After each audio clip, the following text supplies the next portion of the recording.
गुरुर्ब्रह्मा गुरुर्विष्णू गुरुर्देवो महेश्वरः गुरुः साक्षात् परब्रह्म तस्मै श्री गुरवे नमः.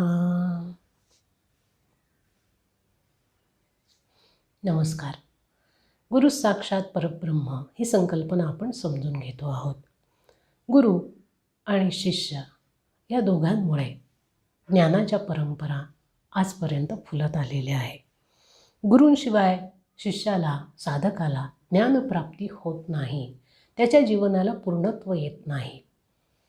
त्याच्या अंगी असणारे जे दुर्गुण आहेत, दोष आहेत, विकृत्या आहेत त्या नष्ट होत नाही. हे जसं खरं आहे तसं शिष्याशिवाय गुरु आपलं ज्ञान पुढच्या पिढीला देऊ शकत नाहीत. शिष्याशिवाय गुरु आपलं ज्ञान व्यक्तही करू शकत नाहीत, त्याच्यात विकासही करू शकत नाही.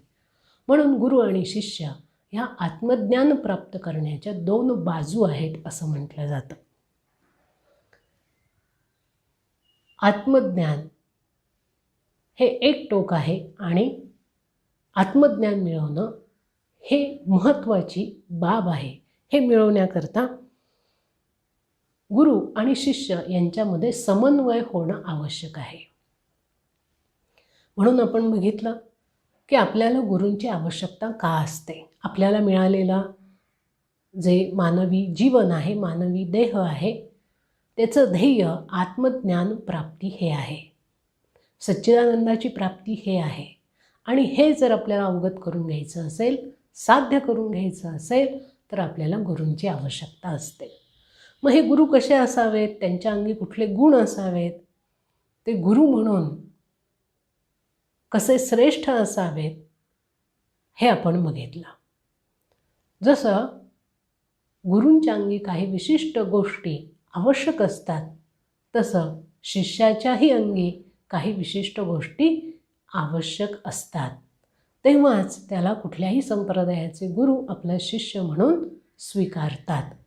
मग त्याच्यामध्ये अवगुण कमी असावेत, सात्विकता जास्त असावी, जिज्ञासा असावी, अभ्यास करण्याची वृत्ती असावी, निष्ठा असावी, सातत्याने प्रयत्न करण्याची इच्छा असावी. असे साधारण साधकामध्ये जर गुण असतील तर निश्चितपणाने त्याला चांगल्या गुरूंची प्राप्ती होते. हा भाग आपण बघितला. आणखीन एक महत्त्वाची बाजू याची आपण पाहणार आहोत. ती म्हणजे आपल्याला गुरूंची प्राप्ती ही आपल्या प्रारब्ध कर्माप्रमाणे होते असंही काही ठिकाणी म्हटलं जातं. आता प्रारब्ध कर्माप्रमाणे म्हणजे काय, तर आपल्याकडे म्हणजे आपल्या प्राचीन परंपरेनुसार, वैदिक परंपरेनुसार पुनर्जन्माची संकल्पना मांडली जाते की हा जन्म जो आपल्याला मिळालेला आहे याच्या आधी अनेक जन्म आपले झालेले आहेत. वेगवेगळ्या प्राणी, पशु, पक्षी अशा सगळ्या योनींमधून फिरत फिरत आपण मनुष्यदेह प्राप्त करतो. हा मनुष्यदेह प्राप्त झाल्यानंतर त्याच्यामध्ये पूर्ण बुद्धीचा विकास करून घेण्याची आपल्याला संधी दिलेली असते. आपल्याला जे मानवी देह मिळतो आणि मानवी बुद्धी मिळते, मानवी मन मिळतं, त्याच्यामध्ये अफाट असं सामर्थ्य आहे. अनंत शक्तींचा वास आपल्या ठिकाणी आहे. त्या सगळ्यांचा उत्तम पद्धतीने विनियोग करून आपण आपलं जीवन सर्वांगाने परिपूर्ण विकसित करायचं असतं. म्हणून ती संधी आपल्याला दिलेली असते. नुसताच मानवी देह मिळाला आणि खा प्या मजा करा, सर्व प्रकारचे भोग जितके भोगता येतील तितके भोगा, असं जर आपण जीवन जगलो तर आपल्यामध्ये आणि प्राण्यांमध्ये फारसा फरक शिल्लक राहत नाही. आपण प्राण्यांपेक्षा श्रेष्ठ का आहोत, कारण आपण आपल्या बुद्धीचा आपल्या सर्वांगीण विकासासाठी उपयोग करून घेऊ शकतो की जे प्राणी करू शकत नाही. म्हणून मानवी देह, मानवी जीवन महत्त्वाचं आहे. तर आपल्याला याआधी जे काही जीवन, मानवी जीवन मिळालेलं असेल त्या जन्मामध्ये आपण आत्मज्ञान मिळवण्याचा जो काही प्रयत्न केलेला असेल ते आपलं प्रारब्ध असतं. बघा, प्रत्येक जन्मामध्ये आपण कर्म करत असतो. मग कुठलं कर्म आपण करतो तर कर्माचे 3 मुख्य प्रकार श्रीमद भगवद्गीतेमध्ये सांगितलेले आहे. एक आहे शुक्ल कर्म, दुसरं आहे कृष्ण कर्म आणि तिसरं आहे शुक्ल आणि कृष्ण एकत्रित असणारं कर्म. आता शुक्ल कर्म याचा अर्थ शुद्ध कर्म, सात्विक कर्म, की ज्या कर्मामुळे आपल्यामधले दोष जे आहेत, विकार जे आहेत ते आपण दूर करण्याचा प्रयत्न करतो आणि जास्तीत जास्त सात्विक वृत्ती वाढवण्याचा प्रयत्न करतो. म्हणजे भगवंताचं नामस्मरण असेल, सद्ग्रंथांचं वाचन असेल, संत संग असेल, भगवंताची आपल्याला जमेल तशी भक्ती करणं असेल, समाजाची सेवा निरपेक्ष बुद्धीने करणं असेल, इतरांना संकटाच्या काळामध्ये कुठलीही अपेक्षा न ठेवता सहकार्य करण्याची वृत्ती असेल, हे जे आहे याला शुक्ल कर्म, शुद्ध कर्म, चांगलं कर्म असं म्हटलं जातं. दुसरं आहे कृष्ण कर्म. कृष्ण कर्म म्हणजे वाईट कर्म, काळं कर्म ज्याला म्हटलं जातं ते. आता वाईट कर्म म्हणजे काय तर राग, द्वेष, काम, क्रोध आदी जे दोष आहेत, विकार आहेत, त्यांनी लिप्त होऊन केलेलं कर्म. की जसं प्रत्येकाच्या वाटेला सुखाचे क्षण येतात, दुःखाचेही क्षण येतात. दुसऱ्याचं सुख ओरबाडून घेणं, जी काही संपत्ती असेल, धन असेल ते लुटून घेणं, दुसऱ्याला त्रास देणं, दुसऱ्याचा द्वेष करणं, हे जे आहे ते कृष्ण कर्म आहे, वाईट कर्म आहे, ज्याचा निषेध आपल्या सगळ्या ग्रंथांनी केला आहे. की माणूस आहोत ना आपण, मग आपल्या बुद्धीला हे कळत असतं की चांगलं काय आणि वाईट काय. आपण अगदी लहान मुलांनासुद्धा सांगत असतो की बाळा हे चांगलं नाही आणि हे वाईट आहे. लहानपणापासून आपल्या घरामध्ये हा संस्कार होत असतो. प्रयत्नपूर्वक आपण हा करतो. का? कारण त्या मुलाच्या बुद्धीला हा विवेक निर्माण व्हावा, चांगलं काय आणि वाईट काय, योग्य काय, अयोग्य काय. म्हणून ज्या वेळेला आपल्या हातून वाईट कर्म होतं, कृष्ण कर्म होतं, ते वाईट कर्म त्याचं प्रारब्धही वाईट तयार होतं. शुक्ल कर्माचं प्रारब्धही शुद्ध तयार होतं. आणि तिसरं जे कर्म सांगितलं आहे ते शुक्ल कृष्ण मिश्रित, म्हणजे काही प्रमाणामध्ये शुद्ध कर्म आणि काही प्रमाणामध्ये अशुद्ध कर्म. आपल्याला बऱ्याच वेळेला आपला स्वार्थ ज्या ठिकाणी येतो त्यावेळेला आपण धकवून नेतो की त्याला काय होत आहे, मी तर सगळं चांगलं करतच असतो, मग एखादी गोष्ट माझ्या हातून चुकीची घडली तर त्याला काय होतं, त्याला काही होत नाही. अशा पद्धतीने चांगलं आणि वाईट असं दोन्ही कर्म जे केलं जातं एकाच वेळेला त्याला कृष्ण शुक्ल कर्म असं म्हटलं जातं. आता कुठल्याही प्रकारचं कर्म आपल्या हातून घडलं की त्याचं प्रारब्ध तयार होतं. म्हणजे काय की त्या कर्म केल्यानंतर त्याची वृत्ती तयार होते, कर्मातून फल तयार होतं आणि ते फळ आपल्याला पुढच्या जन्मामध्ये प्रारब्ध म्हणून भोगावं लागतं. की जसं आपण पाहतो, आपण संतांचं उदाहरण घेऊया. नामदेव महाराज आहेत.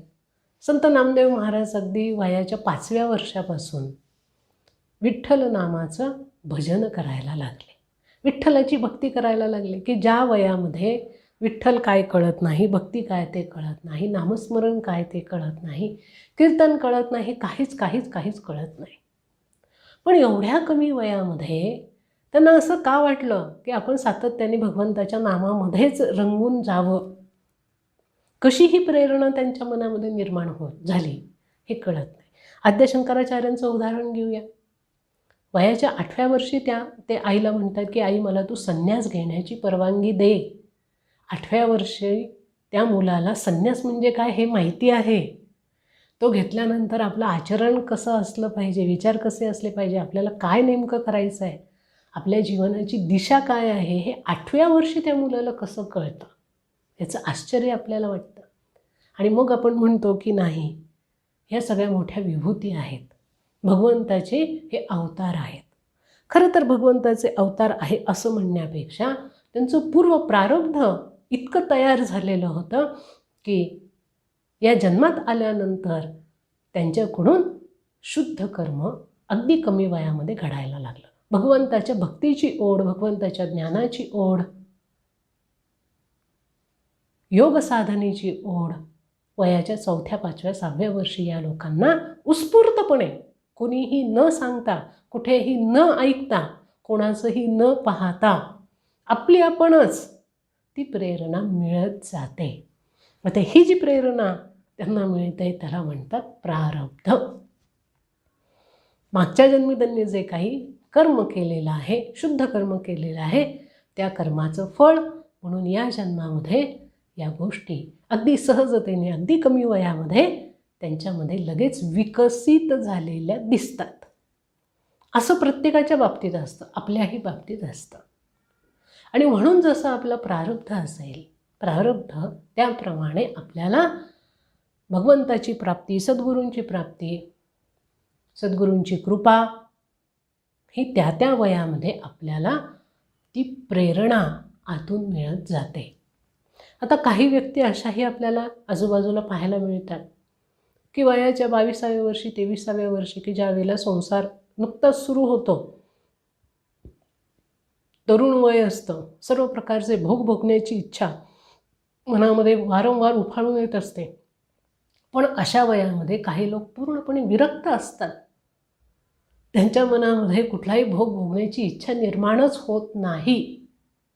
हे का होतं? आणि काही लोक आपल्याला असे दिसतात की वयाची 80 गाठली आहे, 85 गाठली आहे, पण भोग भोगण्यापासून ते परावृत्त होत नाहीत. त्याही वयामध्ये जास्तीत जास्त भोग मला कसे मिळतील याचा प्रयत्न ते करत असतात. हे आपल्याला आजूबाजूला जर आपण नजर टाकली तर आपल्याला सहजतेने हे चित्र पाहायला मिळतं. मग इथे मुद्दा हा महत्त्वाचा आहे की आपल्याला मानवी देह मिळाला, मानवी जीवन मिळालं. आता मागचं तर आपल्याला आठवत नाही, पण या जन्मी जे काही आपल्याला मिळालेलं आहे, या जन्मामध्ये आपण काय करायला हवं तर जास्तीत जास्त शुद्ध कर्म करायला हवं. वाईट कर्म कशाला म्हणतात हे समजून घ्यायला हवं आणि ते जितकं आपल्याला टाळता येईल तितकं ते टाळावं. त्याच्यापासून आपण आपल्या मनाला परावृत्त करावं. खरं तर आपल्या मनाचा ओढा स्वाभाविकपणे वाईट कर्म करण्याकडे जास्त असतो. म्हणूनच समाजामध्ये कायम आपल्याला चांगलं आणि वाईट ह्या ज्या प्रवृत्ती असतात त्यांच्यामध्ये असंतुलन पाहायला मिळतं. कुठलाही काळ तुम्ही घ्या, अगदी प्राचीन काळापासून बघूया आपण, तेव्हापासून आत्तापर्यंत जर आपण विचार केला तर समाजामध्ये कायम या 2 प्रवृत्ती आपल्याला सापडतात. एक आहे वाईट प्रवृत्ती आणि दुसरी आहे चांगली प्रवृत्ती. एक आहे सत्प्रवृत्ती आणि दुसरी आहे वाईट प्रवृत्ती. आता ही सत्प्रवृत्तीची जी लोक आहेत ही कायम त्या त्या काळामध्ये खूप कमी प्रमाणात आपल्याला दिसतात आणि वाईट प्रवृत्तीची जी लोक आहेत त्यांची शक्ती ही कायम एकवटलेली असते आणि ती मोठ्या प्रमाणात असते. आजही आपण उदाहरण बघितलं तर आपल्या समाजामध्ये हे असंतुलन आपल्याला अनुभवायला येतं.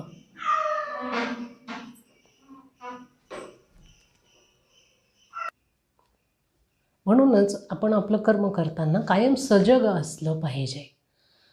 कितीही बारीक चूक आपल्या हातून झाली, वाईट कर्म झालं तर त्याचं प्रारब्ध रूपाने आपल्याला पुढच्या जन्मी भोगावं लागतं. म्हणून जास्तीत जास्त शुद्ध कर्म करणं, चांगलं कर्म करणं, चांगल्या सद्गुणांची वृद्धी करणं, आत्मज्ञान प्राप्त करण्याच्या दिशेने प्रयत्न करणं हे आपलं काम असतं. आणि हे करत असताना जर आपला मृत्यू झाला तर आपल्याला पुढच्या जन्मी लवकर या सगळ्या गोष्टी आत्मसात होतात. याची ही उदाहरणं आपण बघितली आणि अशी अनेक उदाहरणं आपल्याकडे वारंवार पाहायला मिळतात. सगळ्या संतांची उदाहरणं आपण घेऊ शकतो. ज्ञानीपुरुष जे होऊन गेलेत, आचार्य होऊन गेलेत, ऋषीमुनी होऊन गेलेत, या सगळ्यांना हाच नियम लागू पडतो आणि हाच नियम आपल्यालाही लागू पडतो. अगदी आपण संत श्री तुकाराम महाराजांच्या शिष्या बहिणाबाई यांचं उदाहरण बघा, त्यांचे अभंग बघा, जनाबाईंचे अभंग बघा. त्याच्यामध्ये त्यांनी आपल्या पूर्व 6-6, 7-7 जन्मांच्या कथा सांगितल्या आहेत की मागच्या जन्मी मी कोण होते, कशी होते, काय होते आणि मी कुठलं कर्म केलं म्हणून मला या जन्मामध्ये भगवंताची प्राप्ती झाली, सद्गुरूंची प्राप्ती झाली, संत संग मिळाला. हे सगळं ते सांगतायत. सांगायचं एवढंच आहे की कर्म करणं आपल्या हातात असतं आणि ते कर्म जसं आपण करू त्याप्रमाणे आपल्याला प्रारब्ध भोगावं लागतं. तर या प्रारब्धामध्ये आपल्याला सद्गुरूंची प्राप्ती ही आपल्या पूर्वकर्मानुसार होते. म्हणून बघा, सगळ्यांना सद्गुरूची प्राप्ती अगदी कमी वयामध्ये होत नाही. ज्या लोकांचं प्रारब्ध कर्म जर उत्तम असेल तर त्यांना बालवयातच त्यांचा ओढा भगवंताची भक्ती करण्याकडे असतो आणि त्यांना सद्गुरूंची प्राप्तीही त्या मानाने लवकर होते. त्यांना ओढ लागते की मला पूर्णत्व मिळवायचं असेल, आत्मज्ञान प्राप्ती करून घ्यायची असेल तर मला सद्गुरूंची नितांत आवश्यकता आहे. मला सद्गुरूंना शोधलं पाहिजे, मला सद्गुरूंच्या जवळ गेलं पाहिजे. संत श्री एकनाथ महाराजांचं उदाहरण बघा, गोंदवलेकर महाराजांचं उदाहरण बघा. एकनाथ महाराज वयाच्या 10व्या वर्षी पैठणहून देवगिरीला पायी चालत गेले गुरूंच्या शोधासाठी. आणि आपल्याला गुरु आवश्यक आहे. गुरूंची आवश्यकता का आहे? आपल्याला आत्मज्ञान प्राप्ती हवी आहे, ती करून घ्यायची आहे. हे आकलन, ही जाणीव ही 10व्या वर्षी त्यांच्यामध्ये होते. गोंदवलेकर महाराजसुद्धा वयाच्या 10व्या-11व्या वर्षी घरातून बाहेर पडले गुरूंना शोधण्याकरता आणि संपूर्ण भारतभर ते फिरले. नुसते महाराष्ट्रात ते फिरले नाही, संपूर्ण भारतभर, उत्तर भारत ते फिरले, दक्षिण भारत फिरले. तेव्हा त्यांना गुरूंची प्राप्ती झाली. तर जोपर्यंत आपल्या मनामध्ये आत्मज्ञान मिळवण्याची तळमळ निर्माण होत नाही आणि ती तळमळ जोपर्यंत तीव्र होत नाही तोपर्यंत आपल्याला गुरूंची प्राप्ती होत नाही असंही म्हटलं जातं. याचीच दुसरी बाजू अशी आहे की ज्या लोकांमध्ये आत्मज्ञान किंवा भगवंताची प्राप्ती व्हावी अशी तीव्र तळमळ लागते, त्या लोकांच्या जीवनामध्ये प्रत्यक्ष भगवंतच गुरूंच्या रूपाने प्रवेश करतात असं संत श्री गुलाबराव महाराज आपल्या ग्रंथांमध्ये नमूद करतात. की तुम्हाला ओढ असली पाहिजे, तुमच्या मनामध्ये तळमळ असली पाहिजे, तीव्रता असली पाहिजे की मला भगवंताची प्राप्ती व्हावी, ते भगवत तत्व नेमकं कसं आहे ते मी जाणावं. मी भरपूर प्रयत्न करतो आहे परंतु मला त्याचं नीट आकलन होत नाही. गुलाबराव महाराजांचंच उदाहरण घ्या. वयाच्या 4थ्या वर्षापासून छोटेसे गुलाबराव महाराज रात्रभर आपला श्वास रोखून समाधी अवस्थेमध्ये बसायचे वयाच्या 4थ्या वर्षी. हे त्यांना कुणी शिकवलं? कुणीही शिकवलं नाही. त्यांना हे माहिती पण नव्हतं की हा काय भाग असतो. स्वयंप्रेरणेने, स्वयंस्फूर्तीने ते ध्यान लावून बसायचे, समाधी लावून बसायचे 4थ्या वर्षी. त्यांच्या घरातल्या लोकांना आश्चर्य वाटायचं, हा मुलगा काहीतरी करतो. नानाविध विचार त्यांच्याविषयी घरातल्या लोकांच्या मनामध्ये निर्माण होत होते. तर हे जे घडतं आणि मग ती तीव्रता त्यांच्या मनामध्ये उत्पन्न होते. भगवत प्राप्तीची, आत्मज्ञान प्राप्तीची तीव्रता, तळमळ निर्माण व्हायला लागली की स्वाभाविकपणे संसाराविषयी, नातेवाईकांविषयी, आप्तसंबंधांविषयी पूर्णपणे विरक्ती यायला लागते. म्हणजे काय तर त्यांच्याविषयीची आसक्ती, आपलेपणा हा सुटायला लागतो. संसारामध्ये आपलं मन का अडकतं? कारण संसारापासून सुख मिळतं, आनंद मिळतो. संसारातले जे पदार्थ आहेत, वस्तू आहेत, त्या आपल्याला सुख देतात. म्हणून आपलं मन वारंवार त्या संसारामध्ये धाव घेतं. पण ज्यांना आत्मज्ञानाची तळमळ लागते त्यांना हे कळून चुकतं की संसारामधली कुठलीही वस्तू आपल्याला पूर्ण आनंद, पूर्ण समाधान, पूर्ण शांतता देऊ शकत नाही. मग आपल्याला पूर्ण आनंद, पूर्ण समाधान, शांतता कुठे मिळेल? तर ती आपल्या आत्मतत्वाच्या ठिकाणी मिळते. आणि मग ते आत्मतत्व आपण कसं साध्य करणार? तर त्याच्यासाठी आपल्याला गुरूंची आवश्यकता आहे. मग हे गुरु कुठे मिळणार, कसे मिळणार, आपली पुढची प्रगती केव्हा होणार? वारंवार भगवंताला हे लोक मनातून आळवायला लागतात. ती पहिली भक्ती अगदी भोळी भाबडी भक्ती असते. आणि त्या भोळ्या भक्तीने काय होतं? तर भगवंताकडे हा संदेश पोहोचतो की या व्यक्तीला, या माणसाला संसारातली कुठलीही वस्तू नको आहे. याला संसाराच्या पलीकडे जे आत्मतत्व हवं आहे ते हवं आहे. आणि म्हणून ते आत्मतत्व मिळवण्याकरता, त्याचं मार्गदर्शन करण्याकरता भगवंत त्याच्या जीवनामध्ये गुरूंच्या रूपाने प्रकट होतात. आणि त्याचा आत्मज्ञान प्राप्तीचा जो मार्ग आहे तो खुला व्हायला लागतो, प्रशस्त व्हायला लागतो. आणि त्याची वाटचाल त्या दिशेने सहजतेने होते. म्हणून सद्गुरूंची प्राप्ती ही आपल्याला आपल्या प्रारब्ध कर्मामुळे होते. मग ती अगदी वयाच्या 3ऱ्या वर्षी होईल, 4थ्या वर्षी होईल, 10व्या वर्षी होईल, नाही तर वयाच्या 70-80व्या वर्षी होईल. आणि काही लोकांना हा देह संपला तरीही गुरूंची प्राप्ती होत नाही. जीवन संपलं तरीही गुरूंची प्राप्ती होत नाही. कारण त्या विषयाचा ते विचारच करत नाहीत. फक्त संसार करणं, संसारातल्या गोष्टींमध्ये रमणं, त्याचा आनंद घेणं, काम क्रोधादी दोषांमध्ये गुरफटून जाणं आणि याच्यामध्ये संपूर्ण जीवनाचा वेळ, शक्ती खर्ची पडते. आत्मज्ञान मिळवण्याचा प्रयत्न हे लोक करत नाहीत.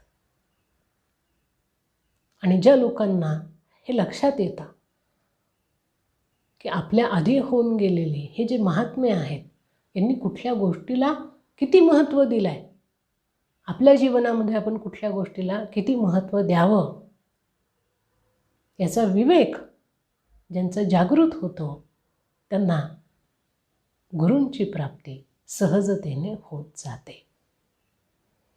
म्हणून गुरूंना शोधणं, गुरु शिष्यांना शोधणं हा भाग जसा आहे तसं ही एक बाजू देखील याच्यामध्ये अत्यंत महत्त्वाची आहे. मग गुरु शिष्यांसमोर येतात किंवा शिष्य आपल्या गुरूंच्या समोर त्यांना शोधत शोधत त्यांच्यापर्यंत जातात. त्या दोन्ही बाजूंनी गुरु शिष्य एकमेकांना शोधतात.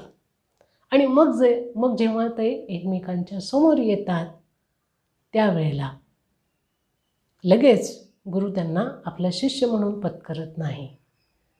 काही काळ जाऊ देतात.